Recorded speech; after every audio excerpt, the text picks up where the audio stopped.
Alright, so next up, the Police Armory in G5. If I open up the map here and look across to the east side of the map, zooming in this unnamed section of land here, you'll find this little marine gas station, and zooming in upon it, you'll see this building here. This is the police building, and just inside of it, we have the police locker. It's very easy to get to, once again, right over here. Do note there are usually tons of AI around the area, so do be prepared for some pushback.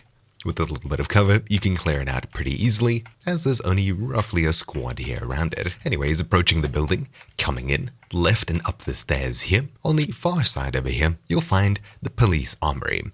Very simple to get to, once again, the same building design, though things are just rotated as we're somewhere else on the map. Anyways, thank you all for watching, my name's been Techno here for Troubleshoot, and I'll see you all next time. Ciao!